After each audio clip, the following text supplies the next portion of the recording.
They call them sheds with beds. Many built without planning permission, others converted garages. This is just one street, and on the end of each garden there are brick buildings like this one, all with windows and doorways leading to this alleyway, and they just go on and on and on.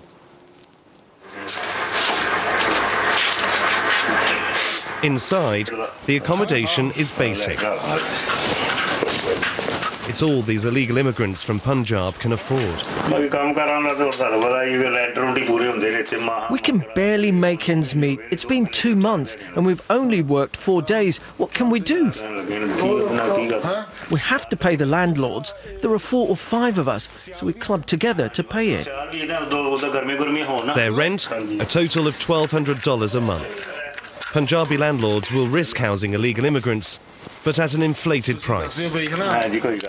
They've been told not to open the door to anyone in case they are local authority officials or immigration officers. But we got inside posing as volunteers. We brought them food and blankets. They complain of damp, cramped conditions, but what angers them most is being exploited by their own people. Our people who are here legally, permanent residents, who've made homes here, they've paid for their houses because of us. Their mortgages are paid. They charge a high rent. Everyone who lives here is Punjabi. Row after row of terraced houses are hiding sheds with beds in their gardens for illegal immigrants.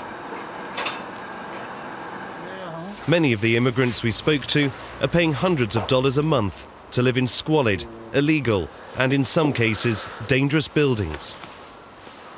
How much rent do you pay? 500. A month? A month. A month. Yeah. It's quite a lot. It's a lot of money. It's a lot of money. Because it is a study flat, no? It's a flat. So that bought electricity and things. Yeah? So that's 2 people just... Oh, electrics are gone. Specialist teams made up of construction regulation officers and immigration officials are investigating Britain's sheds with beds.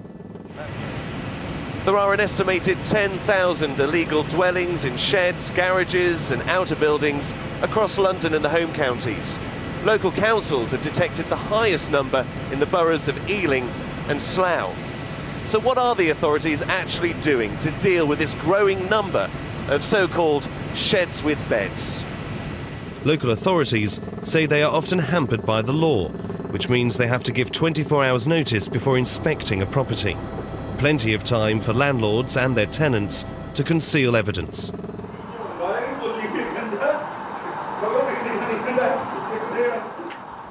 The BBC has made its evidence available to the authorities. Increasing numbers of illegal immigrants are giving up on their life in Britain. But getting home isn't easy.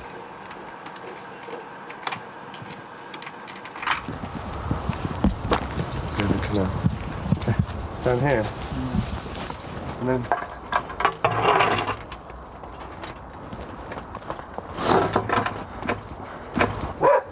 Is this where you sleep? And my bedroom. Jagdish's family paid $15,000 to traffickers to smuggle him into Britain. He came here from India for a better life. And inside... This is what he got.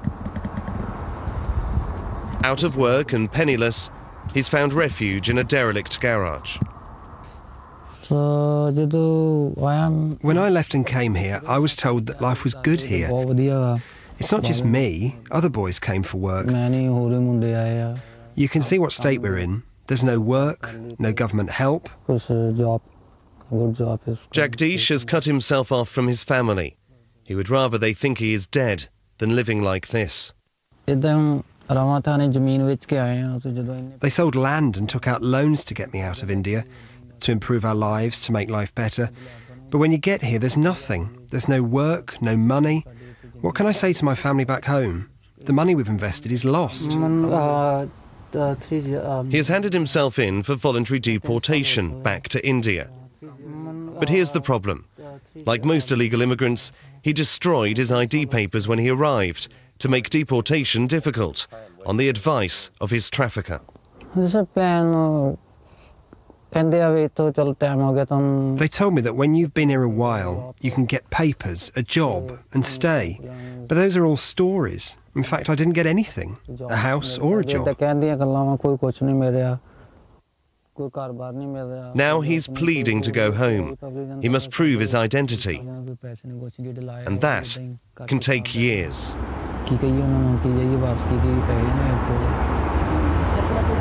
And there are thousands of others stuck in the same bureaucratic no man's land. We found dozens bedding down under bridges by canals. And under a motorway in West London. Yeah, I think they're okay. Cheers, guys. Thanks. Every day they spend in this misery, Okay, it's okay. they slip further into a destructive cycle. It's now midnight and nearly all of the men that live under this bridge have gone to bed, wrapping themselves in duvets and jumpers to try and keep warm. The temperature at the moment is freezing. They've got another 6 hours here before they'll get up and head into the centre of Southall in the hope of finding work.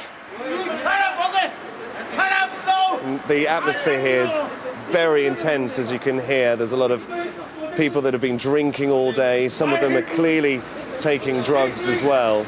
It's a very intimidating place to be.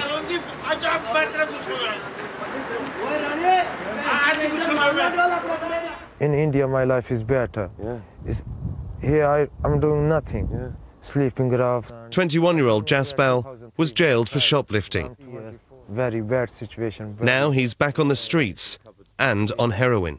They arrest me. I told him send me back. But they don't send me back. They go because I got no passport, no papers. Where do you get the money from to buy shoplifting? Shopliftings. Outside very cold. I can't sleep if I don't smoke drugs.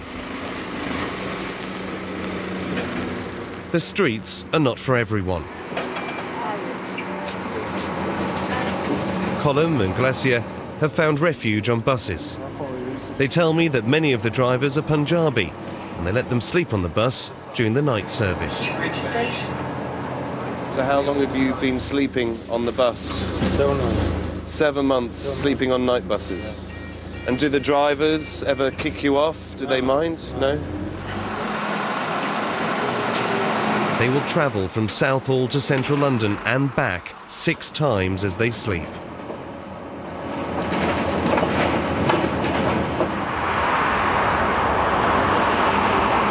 The only form of help available are handouts from homeless charities. The Sikh Welfare and Awareness Team claim the British government's repatriation scheme is overwhelmed, forcing increasing numbers of Indian men onto the streets.